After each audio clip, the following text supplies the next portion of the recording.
Assalamualaikum warahmatullahi wabarakatuh. Selamat sore Sobat Selamat sore Badak. kembali lagi nih Di di acara Mari Mari Ngabuburit bersama Klub Sobat Badak yang disponsori oleh Larutan Penyegar Cap Nah, saat Badak. ini kita lagi ada di acara tausiah ya. Betul banget nih Mon Bunda ya. Vita nih. Betul banget. Jadi di tausiah kali ini Ya, kita selalu mengangkat tuh tema-tema yang menarik nih Bunda Vita. contohnya Kalau kemarin tuh tentang kejujuran di bulan kejujuran di bulan puasa puasa. dan ya hari ini kan? Bun, temanya ya Bunda hari ini tentang Al-Qadar Al-Qadar, ya. iya Al-Qadar dan proses turunnya Turunnya Al-Qur'an. Al-Qur'an. Iya, karena sebentar lagi kan 17 Ramadan ya. Sekarang tuh berapa Sekarang Ramadan ya? 13. 13, Bun. oh gitu. Masih 13 berarti kurang 4 hari 4 hari lagi lagi. di 17 Ramadan. Nah, Nah, itu dia malam itu ya Lailatul Qadar ya. 17 Ramadan itu malam diturunkannya Al-Qur'an. Oh, Biasa tuh gitu. nyebutnya nuzulul Oh, Qur'an. nuzul Iya, nah Quran. nanti dibahas tuh sama yang memberikan tausiah pada Oke. hari ini.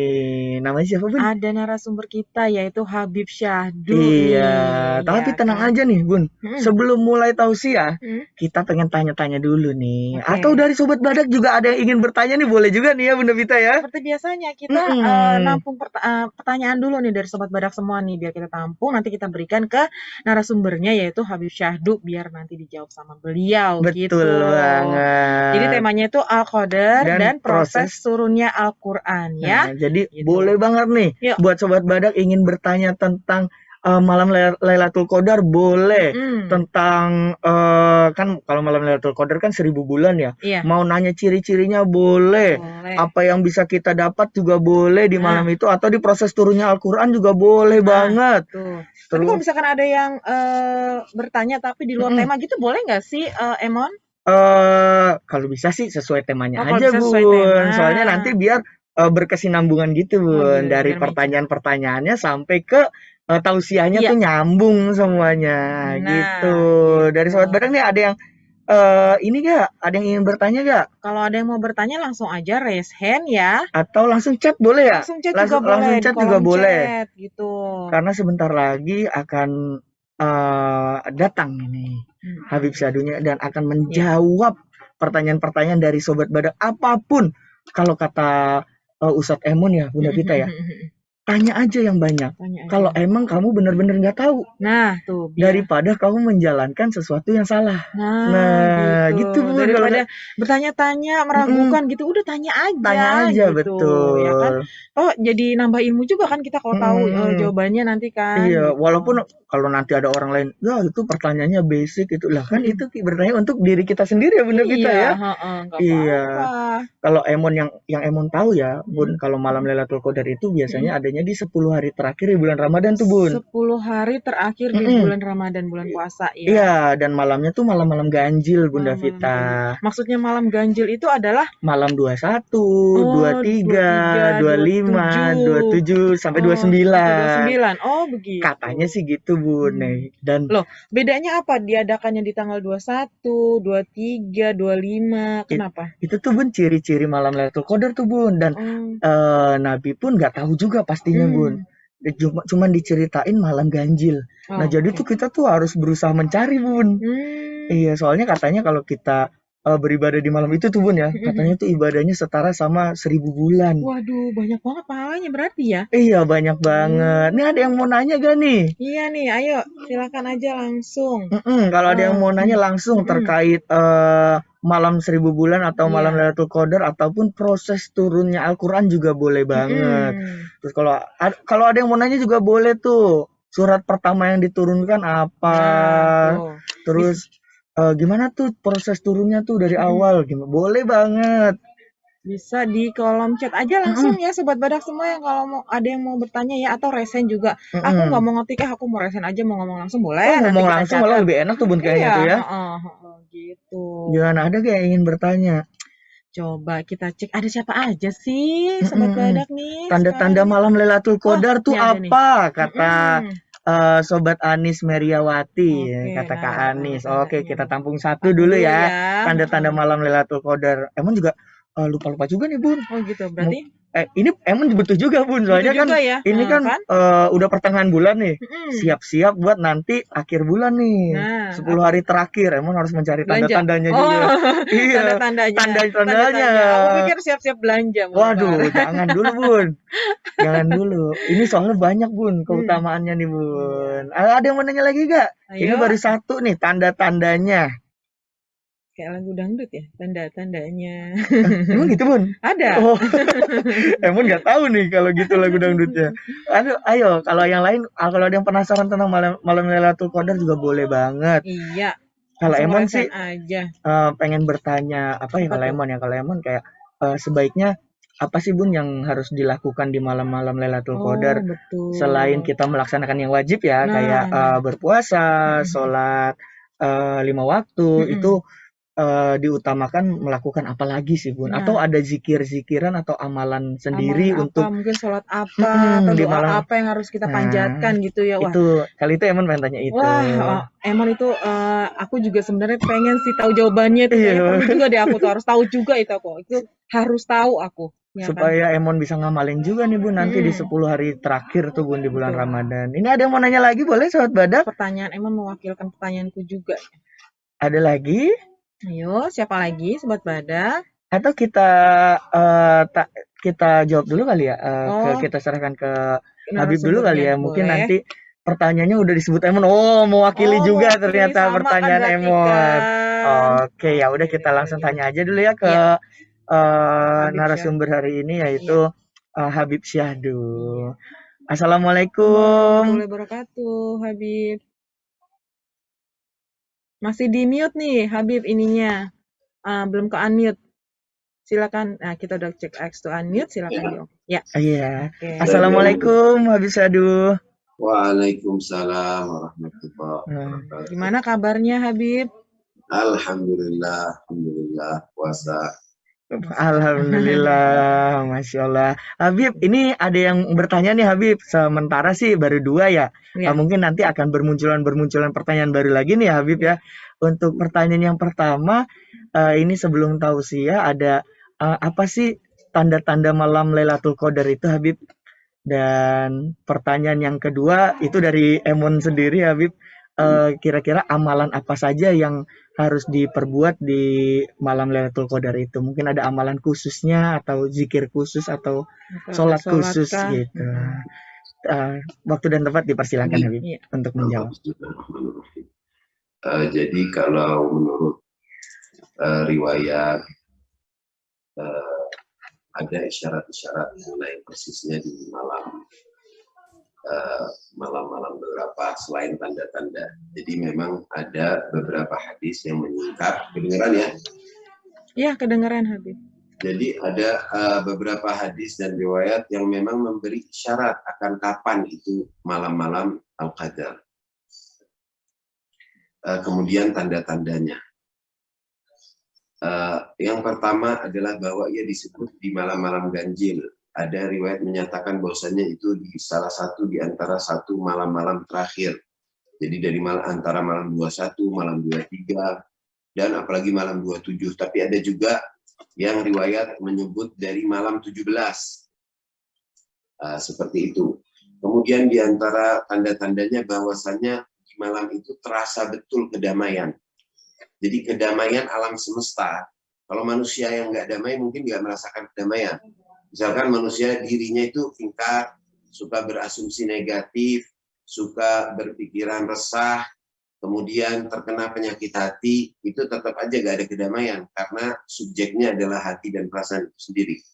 Tapi kedamaian di sini terasa sebegitu rupa bahwasannya alam semesta ini dan orang-orang yang baik merasakan kedamaian itu sampai kadang katanya bahkan angin itu tidak terasa tiupan anginnya. Jadi kalau melihat pohon itu pohon kayak gak bergoyah. Jadi sebagaimana di akhir ayatnya itu disebut salamun hiya hatta matla'il fajr. Kedamaian baginya sampai terbitnya fajar. Ini mempunyai makna lahiriah dan mempunyai makna batin juga.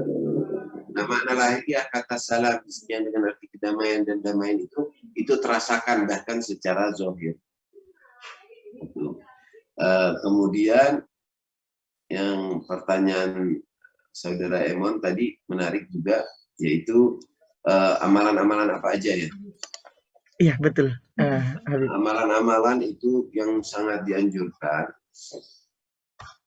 adalah menghidupkan malam itu dengan banyak berzikir. Zikir ini juga tidak harus gerakan lidah aja, tapi baiknya itu siapkan hati untuk ikut berzikir bersama dengan lidah. Jadi apa yang ada di jiwa kita itu, kekhusyuan kalbu, disiapkan agar apa yang kita panjatkan, kita minta sepanjang tahun bisa terkabulkan. Niat, ketika hendak meminta, kan banyak tuh amalan-amalan, bisa deh amalan-amalan qadar banyak. Tadarusan, membaca Al-Quran, itu, kemudian bersalawat, kemudian yang terbaik itu dijelaskan, jadi ada doa-doa khusus, bisa dibaca itu amalannya, bisa dicek dan bisa keluar amal-amal dan doa-doa malam-malam bulan Ramadan. Nah, bisa yang terbaik adalah juga menimba ilmu. Jadi kalau tadarus pergi ke satu tempat, atau jika yang terpaksa karena masalah kerja atau masalah keterbatasan waktu, atau dia adalah seorang wanita yang susah mau ke masjid, harus banyak ini, paling tidak niatkan. Jadi jangan hanya doa saja. Niatkan selain baca Al-Quran, kita mendengar apa yang Tuhan ingin bicarakan kepada kita. Dan Al-Quran itu berbicara secara langsung. Kadang dia menguak apa yang sedang kita pikirkan, apa permasalahan kita. Kadang dia memberi jawaban. Dimanapun dibuka itu lembaran, dia berbicara kepada diri sang pembaca. Itulah keistimewaan ayat-ayat suci. Jadi dia buka, ingin mendengarkan wahai kalammu ya Allah. Ya Allah, jika selama ini aku jarang sekali membuka surat cinta darimu, tapi di malam-malam ini aku ingin membuka dan mendengarkan. Maafkan hamba wahai Tuhan, karena di hari-hari biasanya hamba melupakan dan bahkan enggan dan bahkan berat untuk membuka, sehingga ayat sucimu dan kitab sucimu berada bersama debu di dalam lemari atau di suatu ruangan yang tak terhiraukan. Di malam ini ya Allah, aku ingin membuka dan mendengarkan. Aku berusaha membacanya dengan bahasa aslinya, bahasa wahyu. Dan aku membaca terjemahannya ya Allah untuk aku memahamkan. Maka pancarkanlah cahaya kesucian ke dalam hati dan pikiran. Nah, jadi dibuka. Setelah itu berdoa, zikir. Apa saja dipinta. Luangkan waktu yang secukupnya untuk, kalau masih dia menganggap beban karena untuk mendapatkan Lailatul Qadar, ini bagi orang awam pada umumnya, sholat itu terasa beban, terasa berat. Mau doa dan mikir zikir apa itu terasa sebagai sebuah tuntutan. Ya, Tuhan nggak menanti ibadahmu, sholatmu, doamu, itu semua untuk dirimu, untuk diri kita sendiri. Jadi semakin dia baik, semakin dia akan kembali ke dalam diri. Gak ada yang menanti, tidak ada yang menuntut.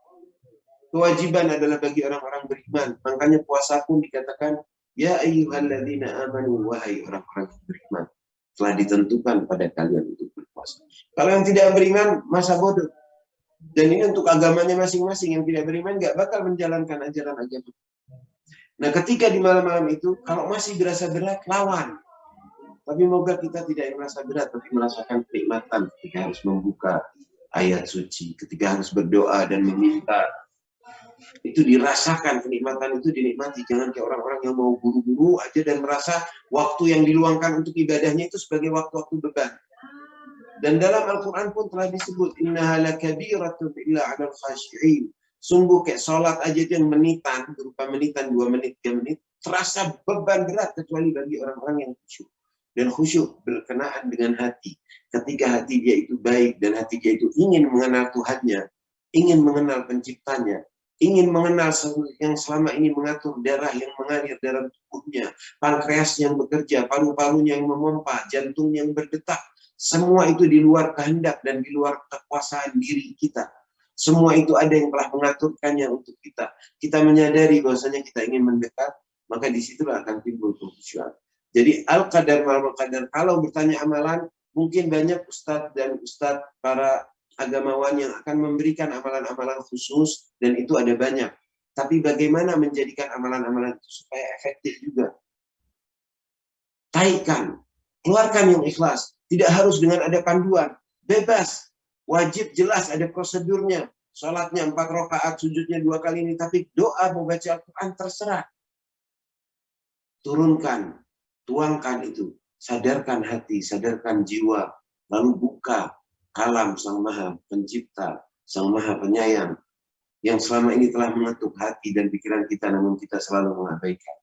Nah, itu dihadirkan, zikir kalbunya dihadirkan, kemudian membaca dengan pikiran, baru minta doa yang diinginkan. Insya Allah terkabul. Ya Rab. Itu para pemirsa. Insya Allah. Masya Allah, Bunda Vita. Tapi Emun masih ada satu yang penasaran lagi nih, Habib nih. Boleh. Ingin menyambung dari yang tadi. Memang kadang niat kita untuk beribadah itu agak kurang ya, Habib ya. Apalagi ditambah selalu ada keinginan nih kayak ingin mengaji. Tapi kalau Berat gitu ya. misalnya Habib kita ini udah berusaha mengaji walaupun tajwidnya mungkin agak kurang benar atau masih banyak yang salah, itu gimana Habib? Waduh.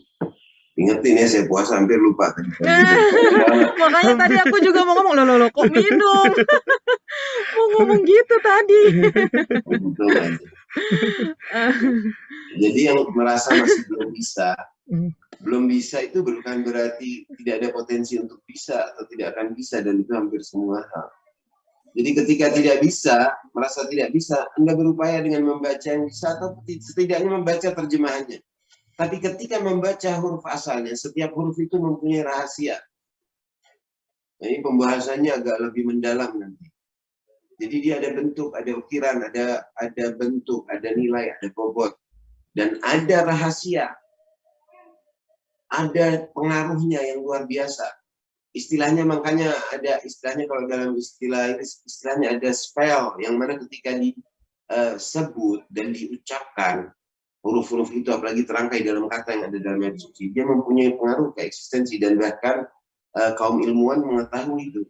Sama seperti air yang jika dibacakan, itu dia menjadi pengaruh, formulanya berubah, zarahnya dan kemudian molekulnya dan apa yang ada di dalamnya itu, hidrogen, oksigennya itu membentuk ke bentuk yang indah sehingga menjadi sehat bagi tubuh.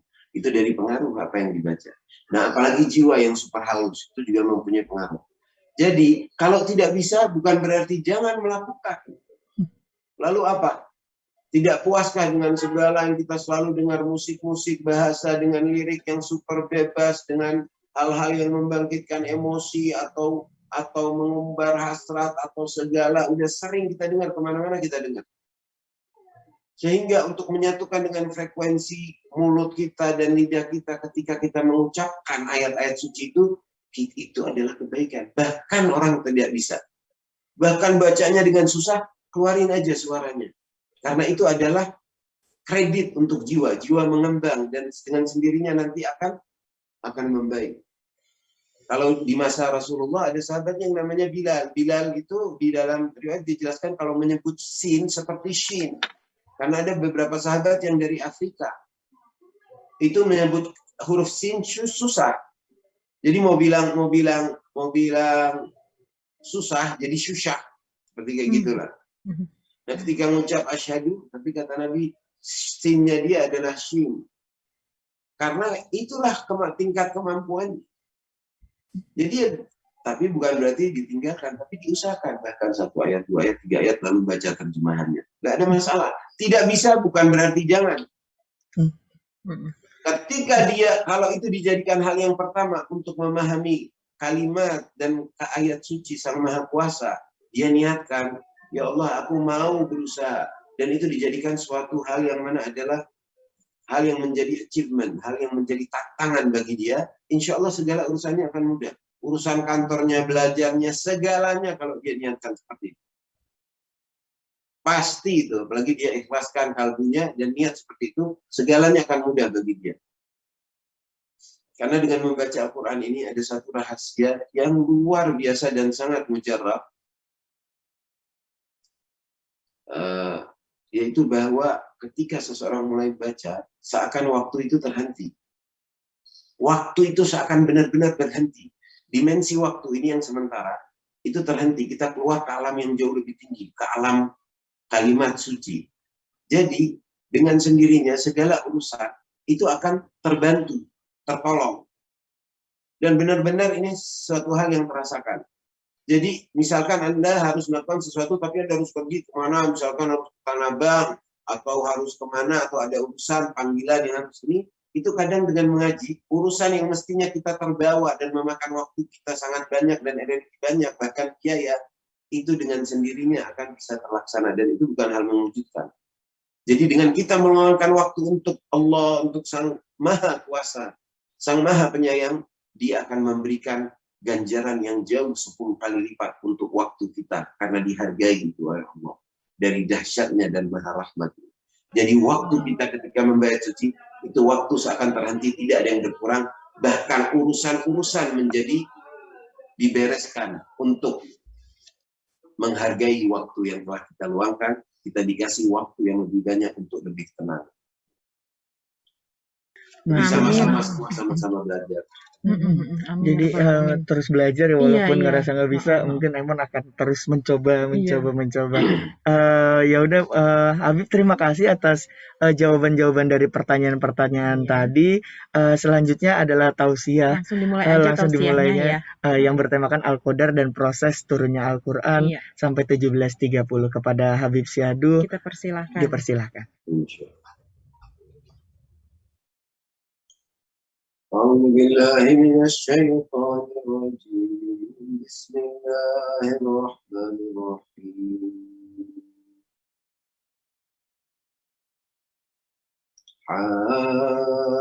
حاميم والكتاب المبين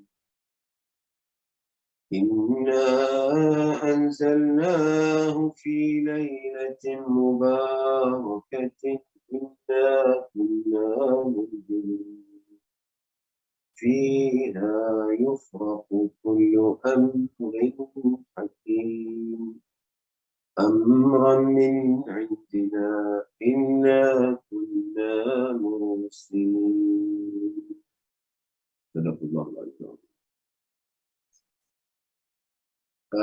Surat Ad-Dukhan itu surat ke-44 yang menjelaskan bagaimana Al-Quran diturunkan di malam yang penuh berkah. Inna anzalnahu fi lailatin mubarakah.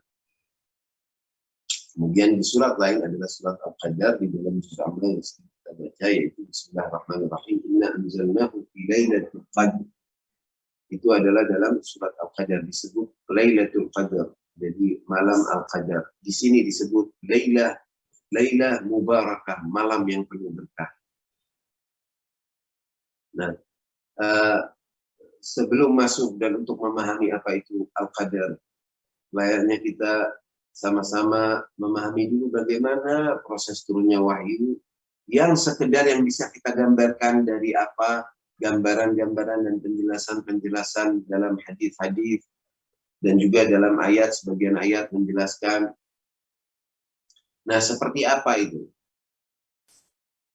Bagaimana bentuknya? Kadang kita tidak bisa mendapatkan pemahaman yang sebegitu kristal clear, jelas seperti apa, tapi paling tidak dengan pengetahuan dan mencoba menggambarkannya dalam benak kita, hadirnya ilmu ini maka akan membantu kita untuk memahami dan lebih menghargai kitab suci. Dan itu ayat suci ya, setiap ayat suci, yakni dari mulai ayat-ayat suci yang turun dari Az-Zabur atau dari kitab Mu'jam, dari kitab Nabi Allah Adam yang turun dari yang mana berbentuk huruf, sampai Nabi Nuh, sampai Nabi Daud, Zabur, Nabi Musa, Taurat, Nabi Isa, Injil, dan sampai Muhammad Rasulullah Al-Quran yang komplit ini, itu pola turunnya bisa dikategorikan wahyu itu turun seperti bagaimana kepada para nabi. Dalam riwayat itu dijelaskan ketika ada kalamullah di arsy, di singgasana Allah, yang tentu kita tidak bisa membayangkannya seperti bentuk materi, tapi di alam sana, dari alam cahaya, dia itu turun sebagai bentuk yang memahamkan. Ketika ada kalimat Allah sama sebagaimana saya mengeluarkan kata dan kata-kata saya ini bisa dipahami oleh para pemirsa, maka dengan antaran frekuensi yang sampai ke dalam gadget dan dari gadget diantar, kemudian kata-kata itu sudah memberikan suatu pemahaman. Nah, di sana ini teknologinya yang sudah luar biasa super canggih, sehingga kalamullah itu dipahami oleh para malaikat. Karena sebelumnya para malaikat, roh, bahkan jiwa-jiwa yang telah Allah ciptakan di alam cahaya dan termasuk cahaya para nabi dan didahului oleh yang mana kepadanya diturunkan ayat-ayat suci itu telah hadir, dan malaikat tidak melihatnya sebagai bentuk manusia karena belum hadir sebuah jenis itu. Mereka melihat keagungan dan mereka dinamakan berada di tempat al-'aliyin, tempat yang tertinggi di sisi arsy.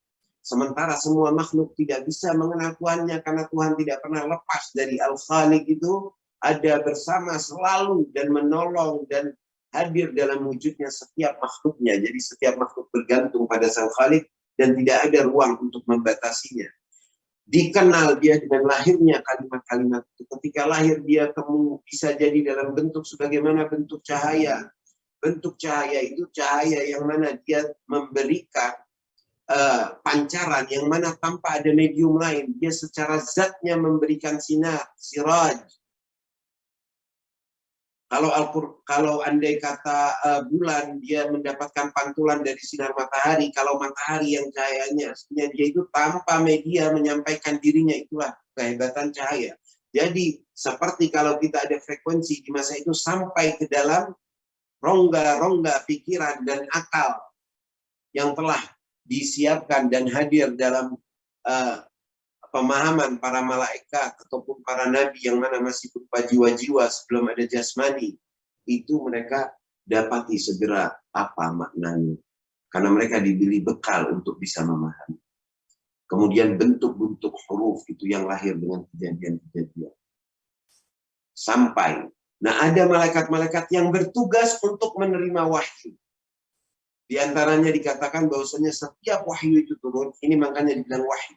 Di antara wahyu itu adalah ada kata hayy, yaitu yang maha hidup. Hidup, hayy dengan huruf ha dan ya.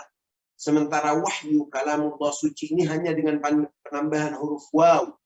Dan itu menyiratkan suatu kehalusan yang super dari Sang Maha Al-Latif, yang maha lemah lembut, maha super halus untuk memberikan suatu ilham atau apapun juga kepada para nabi. Itu adalah wahyu. Nah, dari awal turunnya ini, dia itu setelah membentuk dan mungkin tanpa jeda, tanpa ada waktu ataupun ruang, sampailah wahyu itu. Dikatakan yang biasa menerima adalah Israfil.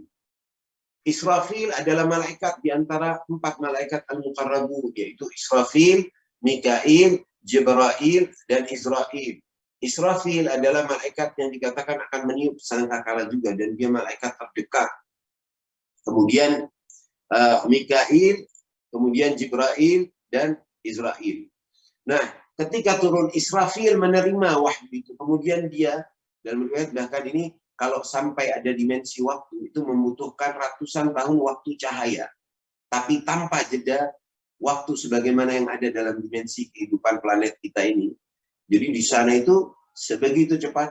Ketika wahyu itu dikhususkan untuk penghuni langit, maka ia akan dihantarkan kepada Mikail. Jadi Israfil akan membawanya dan menjelaskan kepada Mikail. Mikail yang akan menyebarkannya dan mengajarkannya kepada seluruh para malaikat yang berada di langit. Namun jika ditujukan wahyu itu untuk penghuni bumi, maka ia akan oleh Israfil, ia akan diberikan kepada Jibril. Dan Jibril akan turun ke bumi dan dia mewahyukannya, memberikannya, mengantarnya wahyu ini kepada sang nabi, sang utusan Tuhan Allah. Jadi dari masa Nabi Adam, Nabi Nuh, Nabi Ibrahim, Nabi Musa, Nabi Isa, Nabi Muhammad, Jibril turun membawa. Sehingga dia terhantarkan.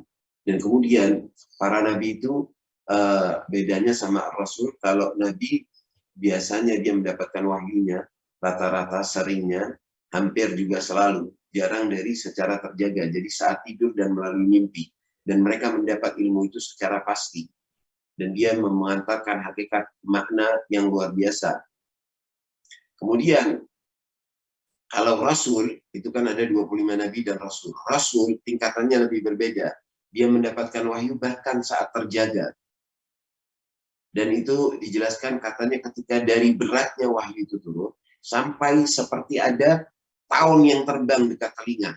Bahkan tubuh itu bisa sampai menggigil. Itu riwayat bahkan para sahabat bisa mengetahui bagaimana ketika ayat-ayat itu turun. Jadi sebegitu menggetarkan energi itu, energi dunia yang jasmani. Nah itu mengapa seperti itu? Karena ayat-ayat suci adalah merupakan sebuah hakikat.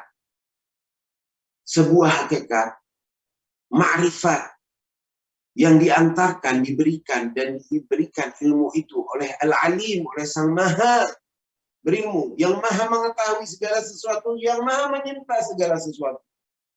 Nah, hakikat itu diturunkan belum dalam bentuk kata.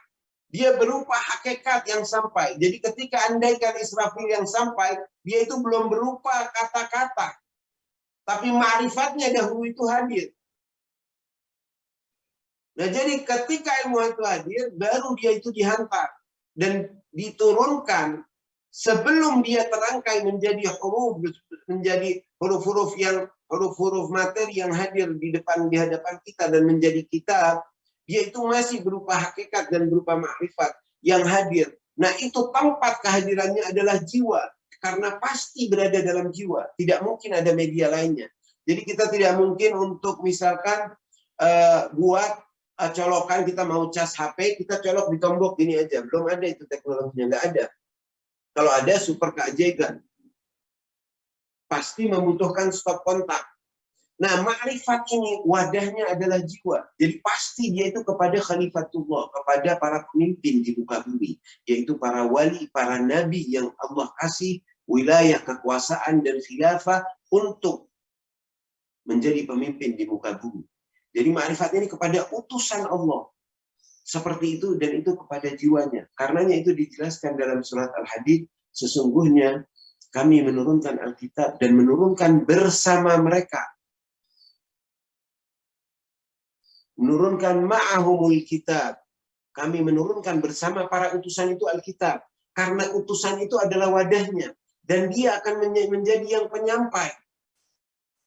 Karena kalau tidak akan bisa dipahami ini kata-kata yang memuat dan mengandung hakikat dari alam tertinggi. Itulah keagungan kitab suci. Oleh karenanya, Al-Quran itu disebutkan, ketika dia datang ke utuhnya itu disebutkan dengan kata inzal, dan itu yang berhubungan dengan malam Al-Qadar. Yakni dia turun secara seutuhnya di satu malam, yang mana itu malam mubarakah sebagaimana disebut dalam surat Ad-Dukhan, malam yang penuh berkah. Fiha yufraqu kullu amrin hakim. Di malam itu dipilah. Saya bacakan. Pada malam itu dijelaskanlah segala urusan yang penuh hikmah. Ketentuan. Bahkan dalam hadis dijelaskan untuk sepanjang tahun. Bukan hanya urusan nasib orang, tidak, bahkan apa kejadian yang dalam alam dan segala itu dihadirkan. Nah, di malam itu yang sehingga menjadi malam lebih baik daripada 1000 bulan adalah malam ketika dia turun seutuhnya, yakni berupa ma'rifat yang hadir dan terbawa oleh sang utusan, yakni hadirnya ma'rifat dan Al-Quran sepenuhnya ini pada jiwa sang Nabi. Injil misalkan, kitab suci Al-Injil, ayat-ayat suci Injil, itu hadir bukan sebuah eksternal, buku eksternal bersama Nabi Allah Isa. Tapi dia menyatu. Dia itu adalah ayat suci. Sebagaimana juga Taurat itu hadir bersama Nabi Allah Musa. Wadahnya ayat-ayat suci itu sebenarnya adalah jiwanya. Namun ketika dituang, itu proses penurunan yang lain. Itu yang kita ingin jelaskan supaya ini hal menjadi jelas. Kadang banyak sekali masih dirancukan. Kita bisa lihat dengan jelas itu dalam surat Al-Hadid ayat 25. Dan itu mempunyai rahasia juga kenapa besi diturunkan dari planet yang luar bumi. Karena dia tidak mungkin tercipta di bumi. Itu berada rahasianya dalam surat Al-Hadid yang artinya surat besi. Nah, begitupun juga Al-Quran. Jadi ketika dibilang malam Al-Qadar, Al-Quran ada proses yang mana Al-Qurannya sendiri menggunakan kata inzal, anzala, yaitu turun yang sekaligus. Sama sebagaimana hanya turunnya besi. Sama sebagaimana hanya misalkan turunnya wanzalna minal ma'i ma'an. Terus ketika dia memakai kata inzal, inna anzalnahu fi lailatul qadar. Di dalam surat ini, inna anzalnahu fi lailatul mubarakah. Dia itu menjelaskan suatu proses turun yang mana ia sifatnya sekaligus dan berupa ma'rifat. Kemudian Al-Quran juga memakai kata tanzil, nazzalna, tatanazzal. Nah, tatanazzal itu yang mana dia terus dan berangsur. Itu adalah proses turun dari alam hakikat ke alam makna sampai ke alam teks. Sehingga dia tersusun berupa huruf dan kata-kata untuk dikeluarkan pada saat-saat yang telah diizinkan. Jadi ini sepakatnya dan ilmunya sudah hadir bersama sang utusan. Ya. Al-Quran sudah sepenuhnya hadir bersama jiwa Rasul. Dan itu ada dalam surat Kiamat dengan jelas. Dijelaskan bahwasanya jangan engkau terburu-buru membacakannya. Kata Allah dalam surat Kiamat itu, inna alaina jam'ahu wa qur'ana. Kami yang akan membacakannya. Jadi Nabi Muhammad itu disuruh tunggu sampai keluar. Jadi bahkan dalam bentuk teksnya yang tersusun ayat suci itu sudah produk dari Sang Maha Kuasa dari alam sana. Sehingga dia penuh mukjizat yang luar biasa. فَإِذَا قَرَأْنَاهُ فَاتَّبِعْ قُرْآنَهُ. Wahai Nabi, ketika kami sudah bacakan, maka engkau ikuti bacaannya. Jadi Nabi Muhammad dan para utusan yang diturunkan Alkitab itu, mereka menjadi medium. Ma'rifatnya mereka ada, tapi dilarang untuk terburu-buru menyingkap, mengungkap. Karena bahkan susunan katanya yang merangkai segala mukjizat itu diproduksi oleh langsung Sang Maha Kuasa yang berfirman. Jadi Allah, inna alaina jam'ahu wa Qur'an, inna alaina jam'ahu wa Qur'an. Wa la tuharrik lisanaka lita'jala bih. Wahai Nabi, jangan engkau percepat. Engkau keluarkan lidah, jangan engkau tergesa lidahmu untuk cepat-cepat membacakannya. Jangan. Kami yang akan membacakannya. Jadi ketika sudah turun, ini yang turun sekaligus sudah hadir bersama sang utusan, berada dalam jiwanya. Dari kesucian jiwa yang tingkat tinggi, dan Allah tahu di antara hambanya siapa yang mampu menjadi wadah kalamnya, maka dialah yang diangkat oleh Allah. Jadi gak ada protes. Oh ya jelas, Nabi kan udah begitu, makanya dia bisa jadi orang baik, penuh, dan orang suci. Tidak. Mereka, dari diri mereka, hati itu siap dengan kesuciannya, sehingga dia menerima jabatan kenabian itu. Khususnya Sayyidil Wujud, sang penghulu para nabi yang diturunkan Al-Quran. Yang paling sempurna, ayat suci paling sempurna, yang telah menyempurnakan kitab-kitab sebelumnya. Jadi, ketika turun, Jibril turun dan membacakan ayatnya. Barulah sang Rasul, sang utusan membacakan pula ayat sucinya. Itu proses turun yang kedua yang dikatakan dengan bahasa tanzil. Dan itu disebut dalam surat Al-Isra juga ada, yaitu surat ke-17. Dijelaskan di sini ini. Surat Al-Isra atau surat Bani Israel.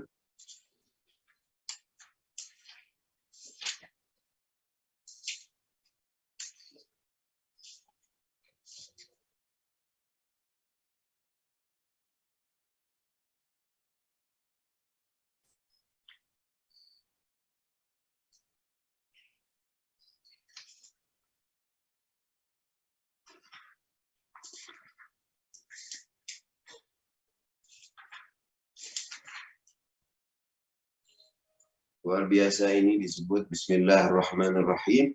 Wa bil haqqi anzalnahu wa bil haqqi nazal. Wa ma arsalnaka illa mubasysyiran wa nadhira. Wa Qur'anan faraqnahu litaqra'ahu 'alan nasi 'ala mukthin wa nazzalnahu tanzila. Nah, ketika dikatakan nazzalna, dengan ini yang memahami bahasa Arab akan lebih paham, kita tidak mau bertele-tele dalam hal itu dan ya. tapi bisa dikaji dan ini sangat penting. Jadi penjelasan singkat saja. Nazzalna itu dalam format verb yang berbeda, yang dia disebut fi'il mudhari'. Atau dalam bahasa Inggris seperti present tense, present sama future tense. Wa nazzalnahu tanzila di sini disebut. Jadi apa di ayat surat Al-Isra ini, ayat 105 dan 106, 105, dan kami turunkan Al-Quran itu dengan sebenarnya, dengan kebenaran. Dalam ayat 106-nya, dan Al-Quran kami turunkan berangsur-angsur. Wa Qur'anan faraqnahu litaqra'ahu 'alan nas. Dan Al-Quran kami turunkan berangsur-angsur agar engkau, wahai Nabi, membacakannya kepada manusia perlahan-lahan. yakni sesuai dengan kejadian dan peristiwa baru dia dibacakan kepada manusia, dan kami menurunkannya secara bertahap. Kalau dalam bahasa Arabnya ini kami turunkan seturun-turunnya. Ini Al-Quran itu dari hakikat yang luar biasa, ayat 7 menjadi teks yang hadir di hadapan kita. Itu melalui masa proses yang luar biasa dahsyatnya. Bahkan ketika sudah berupa teks, kita dianjurkan untuk berwudu saat memegang. Dan ketika membaca, kita membaca dengan wudu dan dengan kekhusyuan. Kemudian setiap bacaannya membawa pengaruh yang luar biasa, khususnya bagi yang beriman. Jadi, dua proses, ada turun yang mana sifatnya seutuhnya dan dia menjadi malam Al-Qadar. Oleh karenanya di sini, karena terbatasan waktu, tentu kita tidak akan membahas panjang lebar soal Al-Qadar dan bagaimana segala tanda-tandanya dan soal amalan-amalan. Tapi untuk kita memahami bagaimana apa itu Al-Qadar dan malam Nuzulul Quran. Kalau ada pendapat yang bilang itu berbeda, tidak. Malam Al-Qadar adalah malam Nuzulul Quran. Dan itu sesuai yang saya bacakan tadi dalam surat Ad-Dukhan, surat Hamim. Inna anzalnahu fi lailatin mubarakah. Karena agungnya peristiwa itu menjadikan saat itu menjadi malam yang lebih baik dari 1000 bulan ketika ibadah.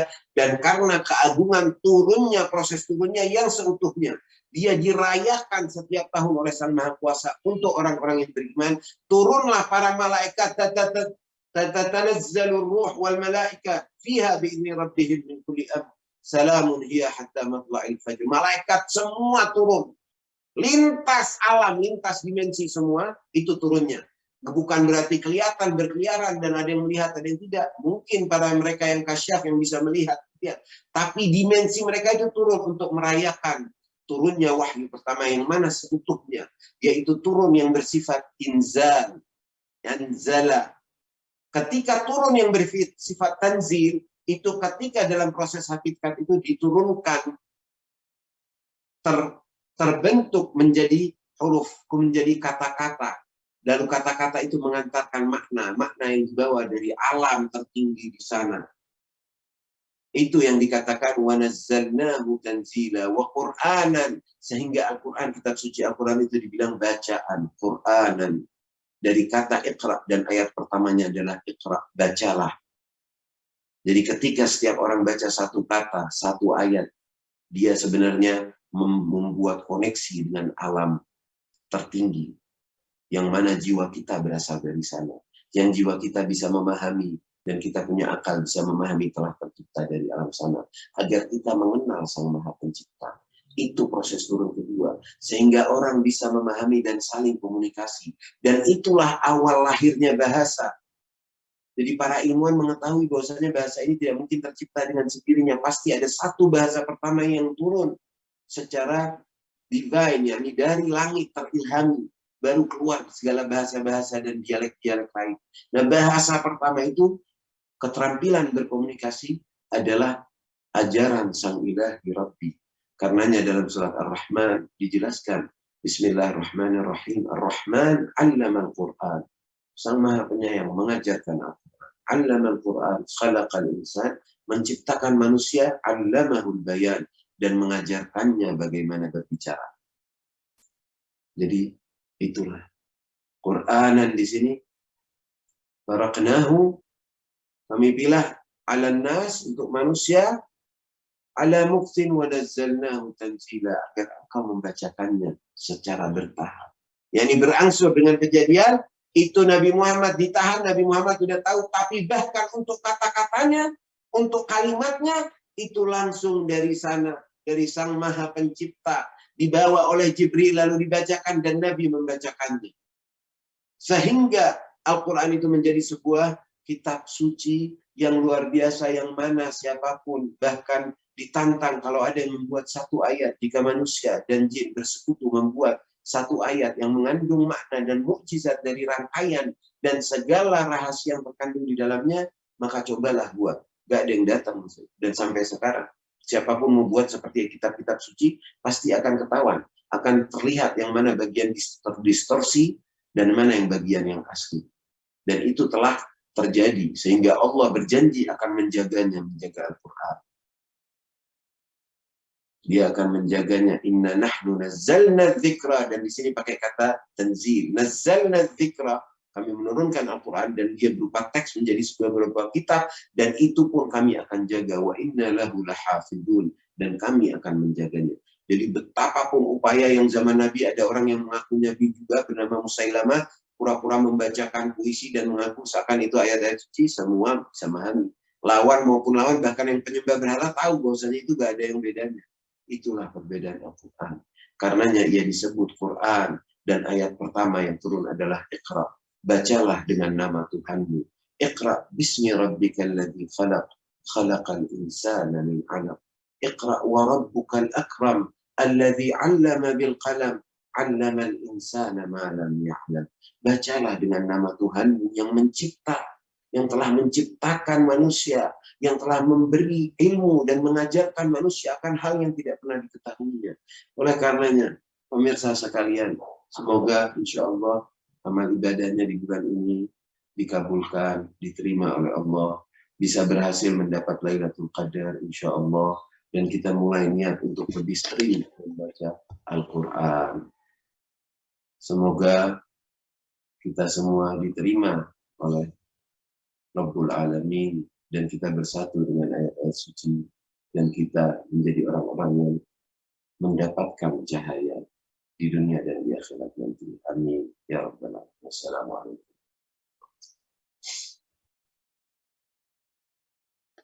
Waalaikumsalam warahmatullahi wabarakatuh. Bagus banget materinya ya. Udah azan belum ya? Belum. Habib, emang di mana ya? Kayaknya beda waktunya, beda jauh banget ya kayaknya, dari tadi udah siap-siap mau buka nih. Kirain nih kalau di sana udah azan gitu, jadi Belum nih Habib. Tapi hawa-hawa menjelang buka sudah ada nih, kelihatan ya, udah kelihatan nih hawa-hawanya ya. habis. Udah terasa ngobrol ya. aja banyak biar gak terasa gitu ya. Iya benar. Ini tadi cukup indah sekali ya Bunda Vita ya, membahas turunnya Al-Quran dan makna-makna yang di dalam Al-Quran itu begitu indah, dan mungkin waktu 30 menit itu nggak berasa banget kalau membahas satu Al-Quran. Proses turunnya itu nggak bakal cukup banget, tapi tadi Habib baru berapa persen aja untuk iya tadi malah paling nggak mudah-mudahan bisa agak jelas, mudah-mudahan jelas tadi ya. Amin.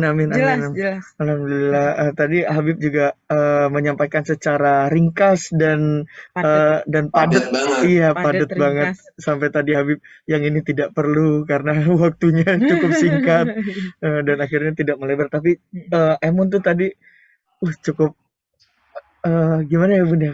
Indah banget prosesnya, ya. Gimana mulianya Al-Quran. Tanda-tandanya juga tadi kan kelihatan. Iya. Bahkan membacanya pun harus suci tadi kalau kata Habib, harus berwudu, membacanya penuh lantunan, bisa membersihkan jiwa. Waduh, itu adem banget ketika tadi Habib bicara seperti itu Bunda Vita. Iya, ini mungkin mau kita kasih kesempatan lagi nggak nih buat Sobat Badak nih, ada yang mungkin ada yang mau bertanya setelah mendengarkan tausiahnya Habib Syahdu ya kan? Terinspirasi gitu, kayak ada yang mau aku tanyain deh gitu. Silakan aja nih Sobat Badak semuanya nih. Karena kita masih ada waktunya, masih iya, ada betul banget. 5 menit lagi ya? Mon ya? Masih cukup lah satu pertanyaan ya Bunda Vita ya. Masih cukup. Bisa. Kalau kata Habib sambil ngobrol-ngobrol menunggu waktu berbuka puasa ya Habib. Habib nih lokasinya di mana nih Habib? Saya lagi di Jakarta. Oh, lagi di Jakarta. Berarti sama lah waktunya ya, waktu bukanya ya. Sama. Enggak, kali aja dari sana agak kirain kan saya enggak dengar ada azan, aku enggak lagi dengar Sobat Badak. Betul. Ini masih enggak ada. Iya, gimana? Ayo silakan langsung di kolom chat aja nih Sobat Badak, langsung aja ditanyain sama Habib. Itu tapi pertanyaan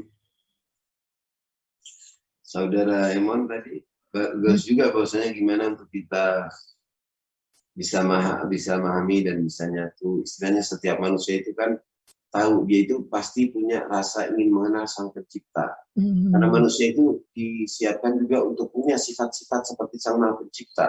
Sang Maha Pencipta itu kreatif, mencipta, terus mencipta. Dan manusia itu juga punya sifat itu, ingin mencipta. Dia mutakallim, pembicara, manusia ingin juga seperti itu. Dan ini tidak ada di jenis-jenis spesies makhluk yang lain. Itulah kedahsyatan manusia. Nah, jadi dengan itu ketika seseorang itu layak dia bertanya, aku ingin mengenal Tuhanku. Dan ketika sudah hadir hasrat itu, agamanya apapun agamanya. Yang Islam yang udah tahu Al-Quran, yang Kristen yang udah tahu Injil, yang sering ke gereja, yang Yahudi, yang Hindu, yang Buddha, yang apapun. Itu panggilan fitrah pasti keluar. Karena itu hal yang fitrah, ada dalam diri untuk mengenal Pencipta. Karenanya ketika kita sudah ada keluar hasrat itu ingin mengenal, pasti orang itu ingin menikmati ibadah. Tapi kalau nggak mengenal, dia nggak akan mengenal. Dan sampai akhir kematiannya, dia tidak akan mengenal Pencipta dan tidak akan mengenal diri. Jadi dalam hadis dibilang itu, man arafa nafsah, faqad arafa. Yang kenal sama dirinya, dia akan kenal Tuhan. Jadi untuk mengenal Tuhan itu bukan harus bagaimana, tapi kembali ke dalam suara hati, suara diri. Dengarkan dia, dan kemudian langkahkan, ikuti gitu. Jangan sampai hati itu mati sehingga suara ketukan-ketukan itu tidak lagi terdengar. Ataupun bahkan tidak terketuk lagi. Jadi terpanggil, aku ingin kenal Tuhan, aku ingin baca kalam. Ragu, apa benar sih kitab-kitab suci itu kitab-kitab suci? Baca aja. Coba aja baca.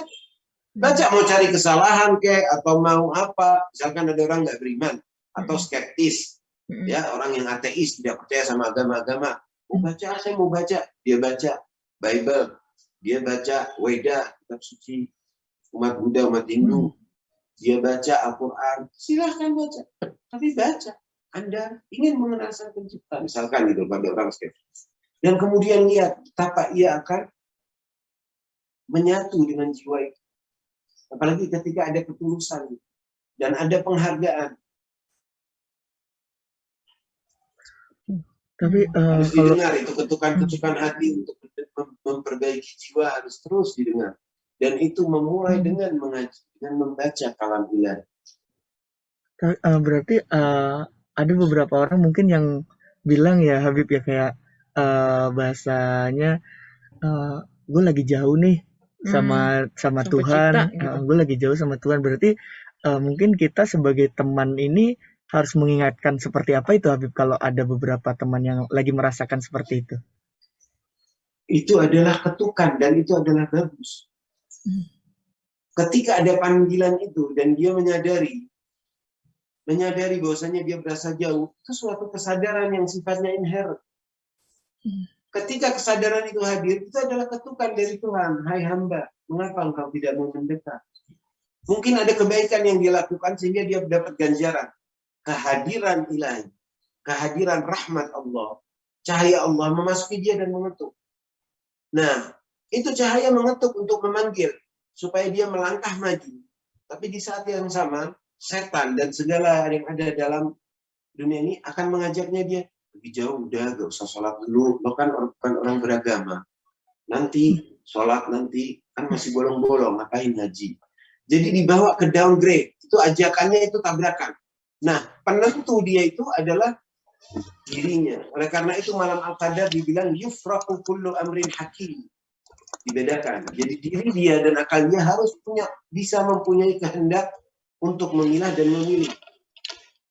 Jadi kesempatan itu ketika datang itu, banyak orang ketika gue lagi jauh nih sama Tuhan, tambah mau terjerumus lagi, dia tambah gak terdengar akhirnya ketukan-ketukan itu sampai dibilang kalau dalam ayat suci disebut qalbun matbu' ditaba Allah ala qulubihim. Jadi istilahnya hati yang udah stamp, udah kena blacklist.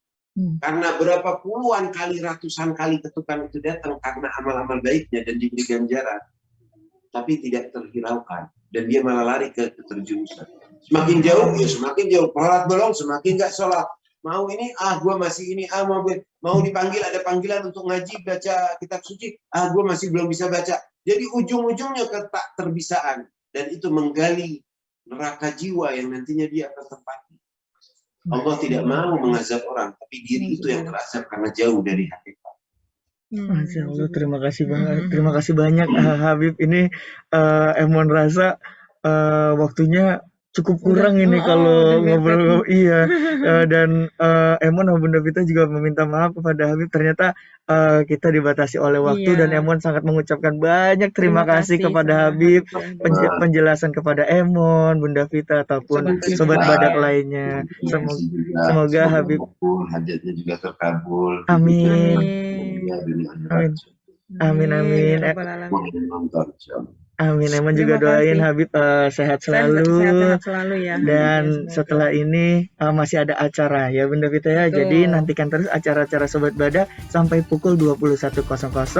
Emon dan Bunda Vita izin pamit. Assalamualaikum warahmatullahi wabarakatuh. Waalaikumsalam warahmatullahi wabarakatuh.